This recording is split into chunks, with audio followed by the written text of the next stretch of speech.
Don't trust me. And when I say it, I'm not saying it. I'm just quoting Obama, so I can do no wrong by doing it. Oh, Obama, despite the fact that we have now essentially clinically tested the vaccine. Here we go. And yet, despite the fact that we've now essentially clinically tested the vaccine on billions of people worldwide,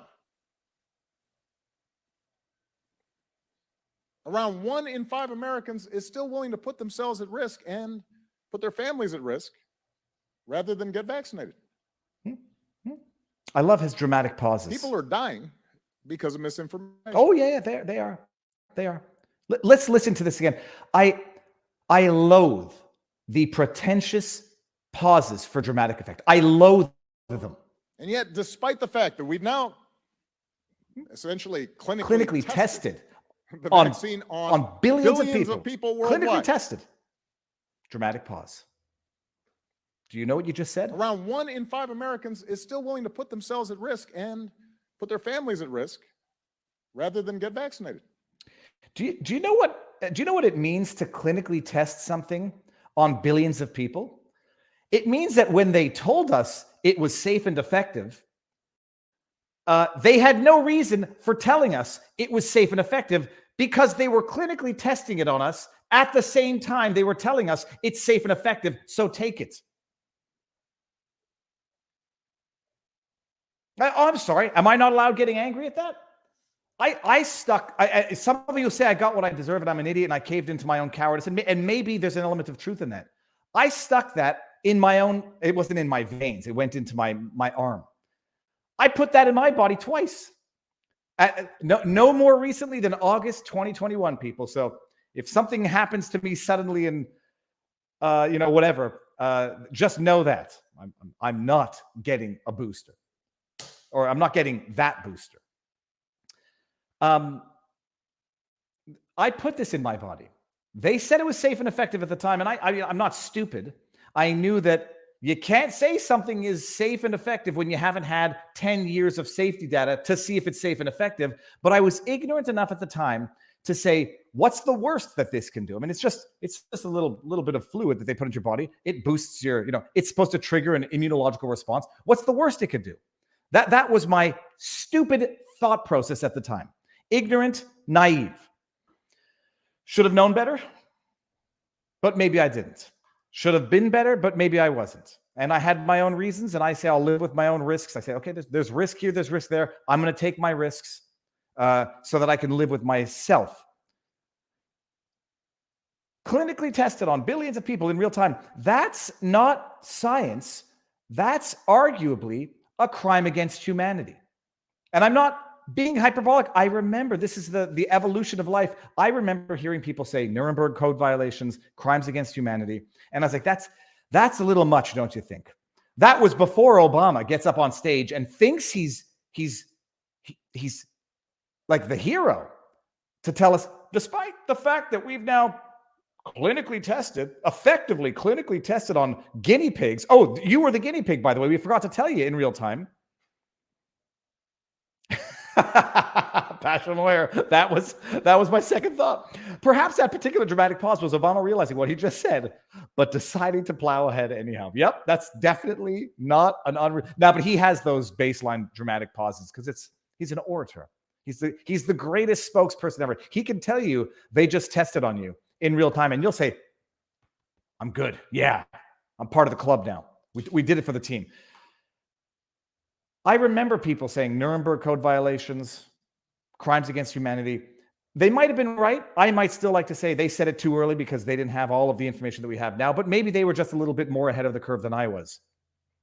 Here's the latest, by the way, just because science, we're moving at the speed of science, which means moving recklessly fast, lying to you in the process, and experimenting on you in real time for the data that we needed before we told you it was safe and effective to take it for the continued human experimentation.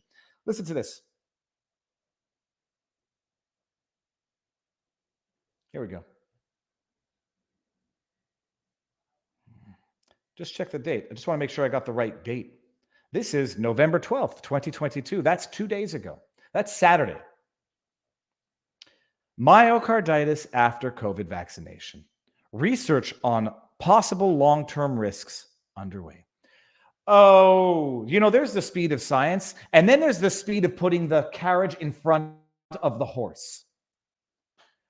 2 years now, close to 2 years, let's just say a year and a half, after injecting this into how many billions of people? Now they're going to do some research on myocarditis. But watch the spin. Listen to the spin, or I guess read the spin. Both Pfizer and Moderna are launching clinical trials to track health issues, if any, are wordsmiths of the devil, enemy of the people. I remember thinking when people called the MSM enemy of the people, it was a little strong. They're trying to track any health. They're trying to track health issues, if any. I'm sorry. Is this ABC or NBC? I keep getting this up. I'm sorry, Peacock News. Do you not read the news? It's not a question of if any. It's a question of how much. That same Stalin doctor that we saw at the beginning said it's a little risk. 1 in 5,000. 1 in 5,000. 1 in 5,000 more, Kieran. Just a little risk. I'm going to play it, and then we're going to go back. Just so that, it's repetitive to some. I just recommend it to everybody instead of saying it's a personal decision. Because a little risk. We're doing a risk-based approach. A little risk. What's the risk? The risk, there's always a risk to having any therapeutic, having any therapeutic versus a benefit. You want to make sure there's a very strong benefit versus the risk. If we're an 18-year-old healthy individual, the risk to getting hospitalized if we have no medical illness is very, very low. We know there is a risk, a very small risk, 1 in 5,000 that may get myocarditis, for example, and you'd have to have that discussion on the risk-benefit of a complication from the vaccine when is versus this from? the benefit of decreased hospitalization. When is this from? I just recommend it to everybody. It's from July. When is today's article from? If any. In July, Dr. Kieran Moore publicly asserts there's a very small risk of myocarditis. 1 in 5,000 is not small, you jackass. I'm sorry, I said jackass. 1 in 5,000 is not small. If I have a very small chance of winning the lottery and it's 1 in 5,000, holy sweet merciful goodness, am I buying up lottery tickets? If I have a small risk of 1 in 5,000 of taking a poison jelly bean out of a jar of 5,000, holy sweet merciful goodness, I'm not taking that chance. That's not small, but at least Dr. Kieran Moore back in July acknowledged it's a therapeutic, acknowledged a very small risk, 1 in 5,000 per dose, by the way.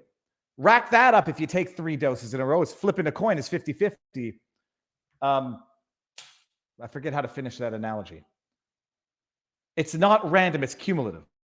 1 in 5,000 per dose, as per German studies. Oh, but now NBC News, Peacock News. Not that they're covering for Pfizer and Moderna, although I think Pfizer and Moderna probably sponsor some of their, or some of their advertisers. If I had to venture, hashtag brought to you by Pfizer. The health issues, if any, in the years. Both Pfizer and Moderna are now, just put in the word now, launching clinical trials to track health issues, if any, there are in the years following a diagnosis of vaccine-associated heart problems in teens. But I was told that they don't exist. Oh, yes, right. You've left it to doubt with the if any. It's not if any. We know it. We knew it. We've known it for a while. You're liars. NBC. Liars, pathological liars, and I might even go on a limb and say arguably criminally negligent liars, because you're lying to protect your sponsors, because your sponsors are Pfizer and other pharma companies. Yeah, just this is how corruption works, people. It's no longer a briefcase in some dark basement in, Tony Montana's. No, it's not Tony Montana. Fat Tony. What's Fat Tony's last name in The Simpsons? That doesn't matter. Let me just see what's going on here. It's no longer the cartoonish corruption. It's institutionalized corruption. Got to protect your advertisers. So when you're delivering the bad news, leave some room for doubt. Hope it disappears. But by the way, we knew. In October 2021, Devon Miller was found unconscious in the bathroom of his home in Detroit a week after receiving his first dose of Pfizer's COVID vaccine. He had known something was wrong.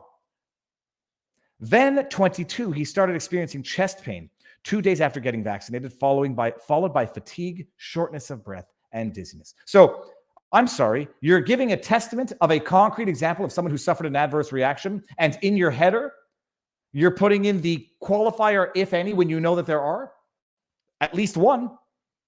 Oh, no, we don't know if that could have been long COVID. It could have been long COVID, conveniently and perfectly timed right after his first shot. Who knows? Who knows? Causation does not equal correlation. Correlation does not equal causation, as the insanity goes. Well, I'm going to get back to that. I just want to see that we're all good on Rumble, and we are. Okay. Tom McDonald, I just got a notification. 2 new albums drop on Friday. Okay. Yeah. So they got at least one example, but who knows?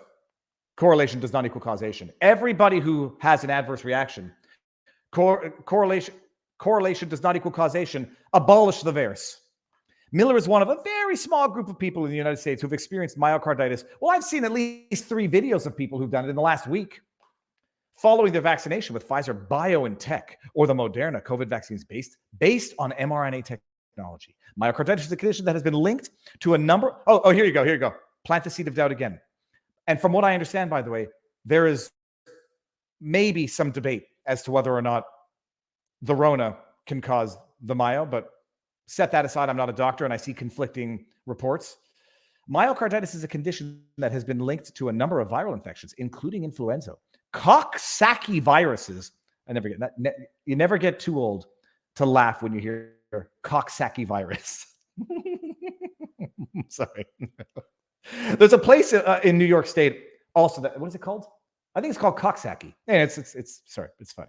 As well as COVID. It has also been observed as an infrequent but worrisome side effect of the mRNA COVID vaccines. I'm sorry, you're affirming something right here that you questioned in your title. Liars, wordsmith of the devil, enemy of the people. Are there any long-term risks of myocarditis? Yes. I'm not a doctor. You can just listen to one of the 3 doctors that I've interviewed. Francis Christian, Harvey Reich, Robert Malone. Who else? I know I had another doctor that I can't remember. Of the hundreds of millions of COVID vaccine doses given in the US since late 2020, there have been around 1,000 reports of vaccine bullshit. There have been more than that. According to the Centers for Disease Control and Prevention, most of those who develop the condition have fully recovered. I'm sorry, that presupposes the conclusion that you can fully recover from it. There are a lot of people who say there are long-term lingering statistics which are very troublesome to anybody who has suffered from myocarditis or pericarditis. Although research so far has only looked at how well they're doing after several months, some doctors wonder if it can cause permanent damage to the heart. No, some doctors don't wonder that. It would seem that most doctors know that it can cause permanent damage to the heart. Now, the first research in the U.S. is underway tracking adverse health effects, if any, that may appear in the years following the diagnosis of a vaccine-associated heart problem. Can we just appreciate this sentence right here? Now, the first research in the U.S. is underway tracking adverse health effects that may appear in the years following a diagnosis of vaccine-associated heart problems. When you said it was safe and effective, what was that based on? If you hadn't done this, tracking adverse effects, health effects, what was the statement that it's safe and effective based on? Not a hard question. Anyone of the blue checkmark journalist jackass is going to ask that question of Albert Bourla, Justin Trudeau, Joe Biden, of Rachel Maddow, who's out there saying that the jab prevents transmission. If you are only now doing the research, if only now it's underway tracking adverse health effects, based upon what were we told that it was safe and effective? Moderna has already launched 2 trials. Oh, I'm sorry. I thought we were told that the trials were already done. The most recent in September. Pfizer confirmed that at least one of its trials, which will include up to 500 teens and young adults under 21, is slated to begin in the next couple of months. Well, at least we know that they've clinically tested on us already. They have a very broad sample pool. Thanks, Obama. You made it sound so good.